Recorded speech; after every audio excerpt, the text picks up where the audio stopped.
जय हिंद, नमस्कार। मैं मोहन पाठक और आज बात करने वाले हैं कि जो ठंडियों में प्रदूषण बढ़ता है ये बढ़ता क्यों है। क्या गर्मियों में भी प्रदूषण इसी तरह बढ़ता है और ठंडियों में प्रदूषण बढ़ता क्यों है। सबसे ज़्यादा आपको पता होगा कि सर्दियों में ही प्रदूषण सबसे ज़्यादा होता है और इसका कारण क्या होता है, यानी कि जो साइंस से जुड़ी चीज़ें हैं इस पर हम चर्चा करने वाले हैं। और अगर आप सामान्य जानकारी के लिए देख रहे हैं तब भी आपको चीज़ें पता चल जाएंगे।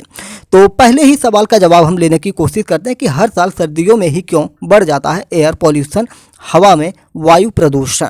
तो सर्दियों में धरती की सरफेस जो होती है बहुत मजबूत होती है, यानी कि जो मजबूत सरफेस होती हैं उनमें से ये प्रॉब्लम निकल के आती है। जैसे सड़कें, इमारत, घर, पुल, ये सारी चीज़ें जो होती हैं ये चीज़ें क्या करती हैं, पूरे दिन सूरज की गर्मी को मतलब अपने अंदर समावेशित करती हैं और फिर रात में इनको छोड़ती हैं, रिलीज करती हैं। रिलीज की गई गर्मी 50 से 100 मीटर ज़मीन से ऊपर उठती है, आसमान में जाती है और उठकर एक लॉकेबल लेयर बना लेता है, यानी कि वहीं पे लॉक हो जाता है।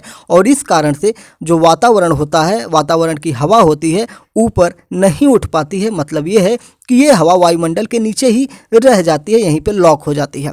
और इस लेयर के नीचे जो हवा होती है वो ठंडी होती है और ठंडी हवा में जो चलन फिरन होता है, यानी कि मूवमेंट कह सकते हैं कि एक स्थान से दूसरे स्थान पर जाने की जो प्रक्रिया होती है, स्थानांतरण होता है, नहीं हो पाता, मूवमेंट नहीं हो पाता है, न के बराबर होता है। और यही प्रदूषण के कारण बनते हैं। प्रदूषण के पार्टिकल भी इसी हवा में मिल जाते हैं और ऊपर नहीं उठ पाते हैं, जिससे प्रदूषण की हवा भी इसमें लॉक हो जाती है। और यही कारण है कि ठंडियों के दिनों में प्रदूषण ज़्यादा हो जाता है। यही स्मॉग और फॉग का कारण बनता है। जो नदियों में आप झाग देखते हैं उन्हीं चीज़ों को भी इसी में आप समावेशित कर सकते हैं।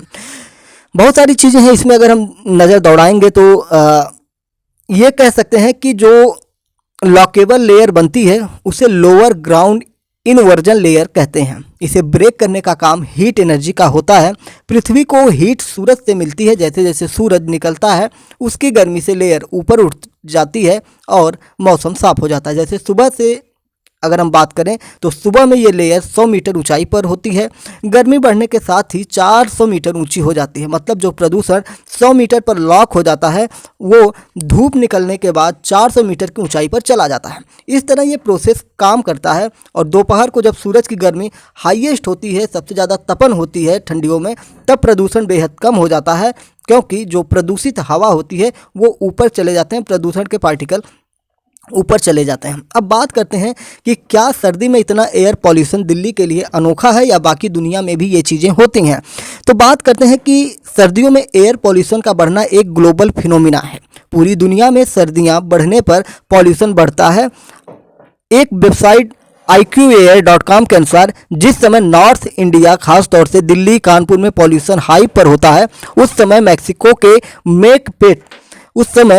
के मेकपेट, यूएस के ऑकरिज, रूस का क्रास्नोयार्स्क, पोलैंड का आरजेजे, इजिप्ट के कायरो शहर में एयर पॉल्यूशन हाई लेवल पर होता है। अगर इसके इतिहास पे हम नज़र डालेंगे तो सबसे पहले ये नोटिस में आया कि लंदन में 5 दिसंबर 1952 को लंदन में ज़बरदस्त एयर पॉल्यूशन के चलते भयंकर स्मॉग छाया था। लोगों को लगा कि ये आम बात है, दोपहर तक छिड़ जाएगा, लेकिन शाम होते होते स्मॉग और गहरा होता गया, धुंध और बढ़ती गई और विजिबिलिटी जो दिखाई देने का एक दायरा होता है 1 फीट से भी कम हो गया था, यानी कि 1 फीट के आगे भी दिखाई नहीं दे रहा था। ये स्मॉग 5वें दिन 9 दिसंबर को छटा था। इस भयानक स्मॉग से 12,000 से ज़्यादा लोगों की जान चली गई थी, लाखों लोग बीमार हो गए थे। ये सबसे भयंकर प्रदूषण उस समय आया था 5 दिसंबर 1952 को। 13वीं सदी से ही लंदन में लोगों को कोयला जलाने की आदत पड़ गई थी। इंडस्ट्रीज भी ईंधन के रूप में ज़्यादा से ज़्यादा कोयले का उपयोग करते थे। सर्दी और भी धुंध की वजह से धुआं ऊपर उठ नहीं पाता था और वहीं लॉक हो जाता था, और इस कारण ये ग्रेट स्मॉग ऑफ लंदन कहा जाता है।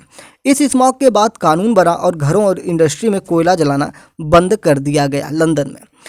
इसके अलावा हम देखते हैं कि पड़ोसी देश चीन के कई शहरों में सर्दियों के सीजन में ही अक्सर पॉल्यूशन का रेड अलर्ट आता है। भारत की तरह चीन के लिए भी सबसे बड़ी चुनौती PM 2.5 के लेवल को कंट्रोल करना है। 2016 में PM 2.5 के कारण दुनिया भर में लगभग 41 लाख लोग मौतों के मुंह में चले गए थे और आधे से अधिक चीन में और भारत में इसका योगदान था, यानी कि सबसे ज़्यादा मरने वाले भारत और चीन के लोग हैं।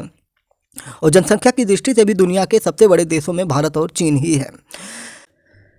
हमारे मन में एक सवाल उठना लाजमी है कि क्या जहाँ जहाँ ठंडियाँ पड़ती हैं, जहाँ जहाँ ठंडी पड़ती है, सर्दी पड़ती है, क्या हर जगह पर पॉल्यूशन बढ़ जाता है? तो ये ज़रूरी नहीं है कि जहाँ जहाँ सर्दी होगी वहाँ वहाँ पॉल्यूशन बढ़ेगा। सर्दियों की वजह से पॉल्यूशन लॉक हो जाता है, ये सच है। ये खुद से पैदा नहीं होता है। अगर लोग पॉल्यूशन नहीं पैदा करेंगे तो ये बढ़ेगा ही नहीं। दुनिया के कई देश हैं जहाँ तापमान 5 डिग्री सेल्सियस से कम होता है, लेकिन पॉल्यूशन का नामो निशान तक वहाँ पे नहीं है। क्लीन एयर क्वालिटी में आइसलैंड ऐसा देश है जहां तापमान 3 से 5 डिग्री के बीच रहता है।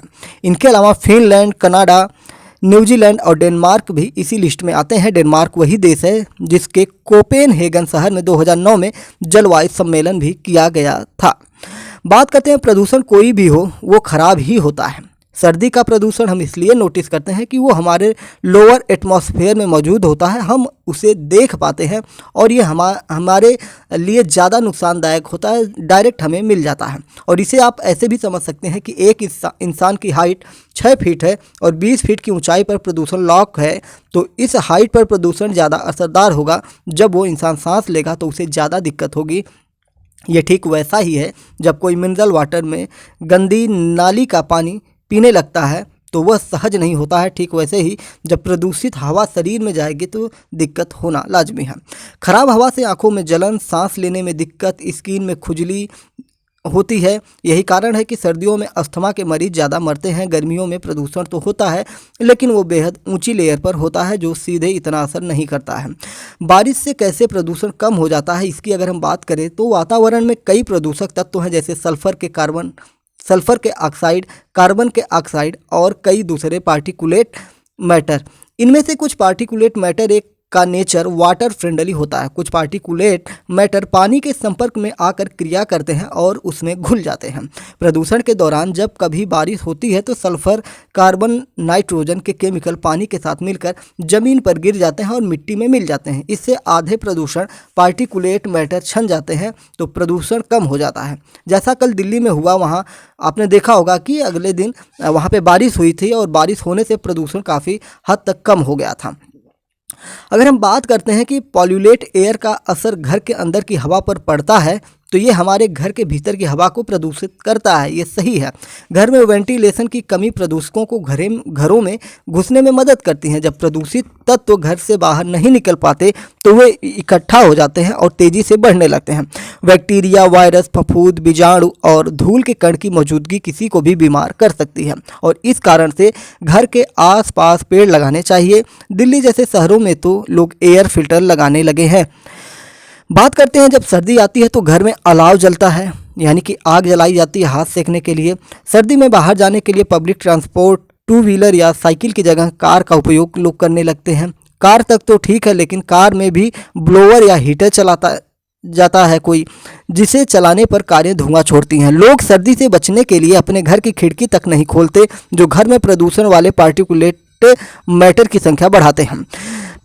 पीएम क्या होता है, जैसे PM 2.5 क्या है, ऐसे डाटा निकल के आते हैं। तो पीएम होता क्या है, पीएम का अर्थ क्या है? पार्टिकुलेट मैटर इसको कहते हैं। क्या कहते हैं? Particulate matter. हवा में जो बेहद छोटे कण या पार्टिकुलेट मैटर की पहचान उनके आकार से होती है। 2.5 उसी पार्टिकुलेट मैटर का साइज है जिसे माइक्रोन में मापा जाता है। इसका मुख्य कारण धुआं है। जहां भी कुछ जलाया जा रहा है तो समझ लीजिए कि वहां से PM 2.5 का प्रोडक्शन हो रहा है। इंसान के सिर के बाल की अगले सिरे की साइज 50 से 60 माइक्रोन के बीच होती है। ये उससे भी छोटे 2.5 के होते हैं। मतलब साफ है कि इन्हें खुली आंखों से आप देख नहीं सकते हैं। एयर क्वालिटी अच्छी है या नहीं ये मापने के लिए PM 2.5 और PM 10 का लेवल देखा जाता है। हवा में PM 2.5 की संख्या 60 और PM 10 की संख्या 100 से कम है, मतलब एयर क्वालिटी ठीक है। फिर से सुनिएगा, हवा में अगर PM 2.5 की संख्या 60 है और PM 10 की संख्या 100 से कम है तो एयर क्वालिटी आपकी अच्छी है। गैसोलीन, ऑयल, डीजल और लकड़ी जलाने से सबसे ज़्यादा PM 2.5 पैदा होते हैं। तो इस प्रकार से हमने जाना कि क्या होता है प्रदूषण और प्रदूषण किस प्रकार से ठंडियों में लगातार बढ़ते हैं, इसकी जानकारी हमने कर ली है।